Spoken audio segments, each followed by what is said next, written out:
Hi welcome to view point. Bigg Boss winner Pallavi ప్రశాంత్ని arrest చేశారు. అయితే అరెస్ట్ చేసిన సందర్భంలో నేను చేసిన ఒక వీడియోలో నేను ఇంకొక అంశాన్ని కూడా ప్రస్తావించాను. నాగార్జున కూడా దీనికి బాధ్యత వహించాలి అని.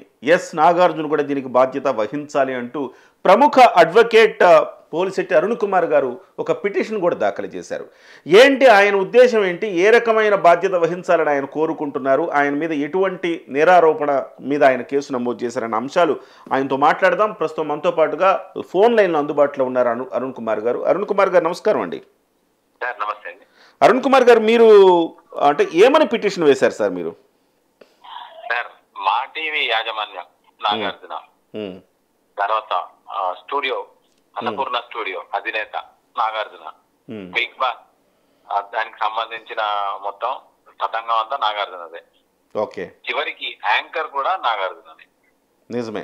మరి కంట్రిబ్యూటర్స్ నెగ్లిజెన్సీ కదా. ఒక కార్యక్రమాన్ని నిర్వహిస్తున్నప్పుడు వాళ్ళకు చాతన అయితేనే నిర్వహించాలి, లేదంటే లేదు. పోలీస్ పర్మిషన్ ఉందా? అసలు ఏ విధంగా అంత క్రౌడ్ ని గ్యాదర్ అవుతుంటే కనీసం తప్పు జరిగే సందర్భంలో మా చేయి దాటిపోతుంది అని చెప్పి పోలీసులకు ఫిర్యాదు చేయాల్సింది ఎవరు? నిర్వాహకులే కదా. అవును, జరిగిపోయింది అక్కడ తతంగం. తెలంగాణకు కొత్త ప్రభుత్వం వచ్చిన తర్వాత మహిళల అభివృద్ధి దిశగా గౌరవ ముఖ్యమంత్రి రేవంత్ రెడ్డి గారు స్త్రీలకు ఫ్రీ బస్ సౌకర్యం కల్పించారు. ఎక్కడికైనా వెళ్ళొచ్చు, వ్యాపారాలు చేసుకోవచ్చు. చిన్న చిన్న వ్యాపారాలతో పొట్టబోసుకుంటున్న వాళ్ళ బ్రతుకులను ఛిద్రం చేసే విధంగా 8 ఆర్టీసీ బస్సులను ధ్వంసం చేయడం జరిగింది. అవి ఎప్పుడు తయారవుతాయి, అవి ఎప్పుడుకి మళ్ళీ ట్రాక్ మీదకి వస్తాయి, రోడ్డు మీదకి వస్తాయి అనేది ఎవరికి తెలియని సందర్భంలో అసలు చేతగానప్పుడు నిర్వహణ ఎందుకు? నాగార్జున అనే వ్యక్తి నా అభిమానం నటుడు, నేను కూడా అభిమానిస్తాను. కానీ అభిమానం ఎంతవరకు ఉంటదంటే తప్పు చేయనంత వరకే. తప్పు చేసిన తర్వాత తమ్ముడైనా సరే, అన్నైనా సరే శిక్షించాల్సిందే. అభిమాన నటుడైనా సరే తాను దానికి బాధ్యత వహించకుండా కలుగులు దాచిపెట్టుకోవడం అనేది చాలా తప్పు. ఒక దాదాపు 70 సంవత్సరాల వ్యక్తి అతను. సమాజానికి చుక్కాని లాంటి ఒక సినిమా ఇండస్ట్రీలో ప్రముఖ హీరోగా వెలుగుతూ తన సైడ్ బిజినెస్ కొరకు, అంటే రేటింగ్స్, తర్వాత ఇంటర్నెట్ లో వచ్చే అకౌంట్స్ కి సంబంధించిన డబ్బులు మాత్రం నాగార్జున గారికి కావాలి. మిగతా కేసులన్నీ పల్లవి ప్రశాంత్ లాంటి వాళ్ళ మీద, అభిమానుల మీదన తప్పు చేసినప్పుడు వాళ్ళ మీద ఖచ్చితంగా వాళ్ళందరూ బాధ్యులే. వాళ్ళని ఎక్స్క్యూజ్ చేయమని నేను అడగట్లేదు. ఖచ్చితంగా బస్సులను ధ్వంసం చేసిన కేసులో అక్యూజ్డ్ నెంబర్ 1 గా నాగార్జున చేర్చాలి. ఎందుకంటే మొత్తం అన్ని వేళ్ళు నాగార్జున వైపే చూపిస్తున్నాయి. అంతే కదా. అదే కాకుండా షో మీద ఆరోపణలు ఉన్నాయి. రెండో సంవత్సరం, 3వ సంవత్సరం మాధవిలత అనే ప్రముఖ హీరోయిన్ తనను కన్సెంట్ అడిగినరు, వేరే రకంగా మీటూ ఆరోపణలు చేయడం జరిగింది ఆమె. దాని మీద విచారణ లేదు. అప్పుడున్న ప్రభుత్వం దున్నపోతు మీద వాన కురిసినట్టు ప్రవర్తించింది అన్ని సందర్భాల్లో, అన్ని విషయాల్లో. అందుకే ప్రభుత్వాన్ని మార్చింది ప్రజలు. ఇప్పుడు వచ్చిన ప్రజాప్రభుత్వం ప్రజలకు కొరకు పనిచేస్తుంటే ప్రజలకు డ్యామేజ్ చేసే విధంగా వ్యక్తులు నడుచుకోవడం, దాన్ని కంట్రోల్ చేయకపోవడం అనేది ఖచ్చితంగా నాగార్జున అనే వ్యక్తి తప్పు చేసినట్టుగా నేను భావిస్తున్నా.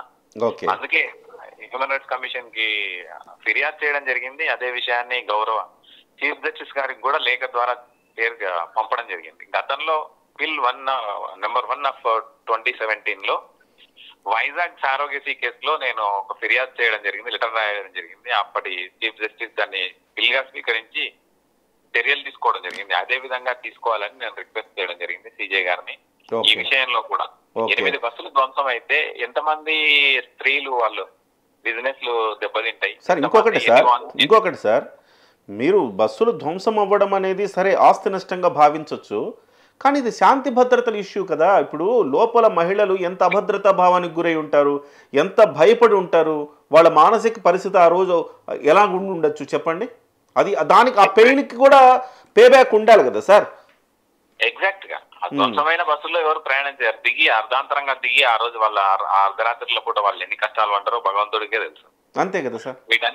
వీటన్నిటికీ కారణం మరి నాగార్జున గారిని పోలీసులు ఎందుకు టచ్ చేయట్లేదు? కొత్త ప్రభుత్వం వచ్చిన తర్వాత మీనమేషాలు లెక్క పెడుతుందని మాత్రం నేను అనుకోవట్లేదు. డెఫినెట్ గా సార్, సరైన బుద్ధి రావాలి అంటే ఖచ్చితంగా నాగార్జున గారి మీద కేసు నమోదు చెయ్యవలసిందే. ఎందుకు అంటే మీరన్నట్టుగా ఒక సంకేతమన్నా ఉండాలి సార్. ఇలాంటివి ఇష్టానుసారం మేము రియాలిటీ షోలు నడిపేసి ఒక స్క్రిప్టెడ్ షోలు నడిపేసి భావోద్వేగాలను రెచ్చగొట్టి వాళ్ళని మేము రోడ్ల మీదకి వదులుతాం, మీరు అభిమానం పేరుతో మీరు ధ్వంసాలు చేయండి అని చెప్పి ఒక సంస్కృతికి తెరపడాలంటే ఖచ్చితంగా ఒక కేసు అయితే నమోదు చేయాల్సిన అవసరం ఉంది. అరెస్ట్ కూడా చేయాలి సార్. నాట్ ఓన్లీ ఆల్రెడీ నమోదైనాయి. క్రైమ్ నెంబర్ 779, 780 2 క్రైమ్లు బుక్ కావడం జరిగింది. అందులో ఆ రోజు విధ్వంసానికి పాల్పడ్డ వాళ్ళ పేర్లను యాడ్ చేయడం జరిగింది. కానీ అక్యూజ్డ్ నెంబర్ 1 కంట్రిబ్యూటర్ గా ఒక నిర్వాహకుడిగా తన లోపం ఉంది ఇక్కడ. తన వల్లే ఈ ధ్వంసాన్ని జరిగిందనే దాన్ని ఎవరు కాదనలేదు. ఇంకొక అంశాన్ని ఇంకొక అంశాన్ని మీకు గుర్తు చేయదలుచుకున్నాను సార్ అరుణ్ కుమార్ గారు. గతంలో ఆయన నాని కలిసి ఒక సినిమా చేశారు. ఆ సినిమా చేసినప్పుడు ఆ సినిమాకు సంబంధించిన ప్రమోషన్లో భాగంగా ఆయన మాట్లాడిన మాట ఏంటంటే, బిగ్ బాస్ లాంటి షోకి మీరు వ్యాఖ్యాతగా మీరు వెళ్ళే అవకాశం ఉందా అంటే అది నాకు అస్సలు నచ్చదు.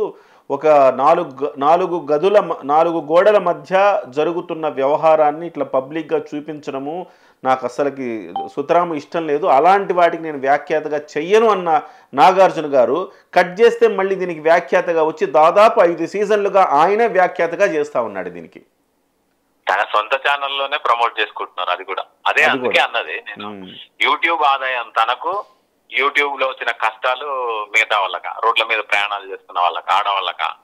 ఎంతో పెద్ద మనసుతో కోట్ల రూపాయల నష్టాన్ని అయినా సరే భరించుదాము, స్త్రీలకు ఒక ఆలంబనగా నిలుద్దామని తెలంగాణ ముఖ్యమంత్రి రేవంత్ రెడ్డి గారు తీసుకున్న నిర్ణయం ఇటువంటి చిన్న చిన్న మనస్తత్వాలతో ఉండే వ్యక్తుల వల్ల నా ఇబ్బందుల పాలు కావడం నాకు ఇష్టం లేనందుకే ఆ విషయం నన్ను ఫిర్యాదు చేయాలని. ఎప్పటికి సార్ దీని మీద అప్డేట్ ఎప్పుడు వస్తుంది సార్? కోర్టులు దీని మీద ఎప్పుడు స్పందించే అవకాశం ఉంది సార్? నేను నా పెయిన్ సబ్మిట్ చేయడం జరిగింది. ఆ 2 FIRలను కూడా HRDకి ఇవ్వడం జరిగింది. వాళ్ళు పరిశీలిస్తామని చెప్పడం జరిగింది. Right sir, thank you very much sir, thank you so much. Polisetti Arun Kumar గారు సామాజిక అంశాల మీద ఎప్పటికప్పుడు స్పందిస్తూ ఉంటారు. ఆయన దీని మీద స్పందించి కేసు వేయడం జరిగింది. దీని మీద డెఫినెట్గా అటు న్యాయస్థానాలు స్పందించాల్సిన అవసరం ఉంది, ఇటు ప్రభుత్వాలు కూడా స్పందించాల్సిన అవసరం ఉంది.